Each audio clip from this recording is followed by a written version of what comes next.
जखमी, असहाय्य आणि मृत्यूशी झुंज देणारं हरिण. परंतु वेळेत मिळालेल्या मदतीने मिळालं नवजीवन. नागपूर जिल्ह्यातील सावनेर परिसरात सकाळी एक हृदयस्पर्शी घटना घडली आहे. कुत्र्यांच्या हल्ल्यात गंभीर जखमी झालेल्या हरणाला हितज्योती आधार फाउंडेशन आणि स्थानिक नागरिकांच्या तत्परतेमुळे मिळालंय जीवनदान.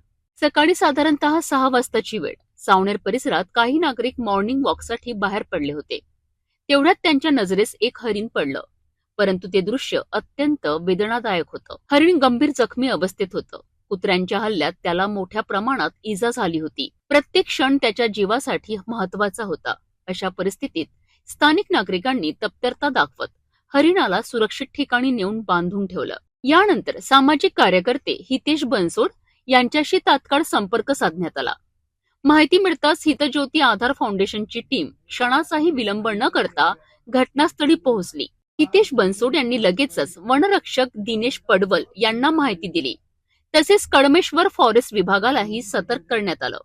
काही वेळातच रेस्क्यू टीम घटनास्थळी दाखल झाली आणि जखमी हरणाला ताब्यात घेऊन उपचारासाठी हलविण्यात आलं. या संपूर्ण रेस्क्यू ऑपरेशनमध्ये स्थानिक नागरिकांचाही मोठा वाटा होता. राम केवल कन्नोजिया, नाना बागडे, नेमीचंद खोरगडे, रीना कन्नोजिया, आशाबाई भारद्वाज आणि गणपत करडमारे यांच्या तत्परतेमुळे एका निष्पाप जीवाला नवसंजीवनी मिळाली आहे. वेळीच मिळालेली मदत आणि माणुसकीची साथ यामुळे एका जीवाचा जीव वाचलाय.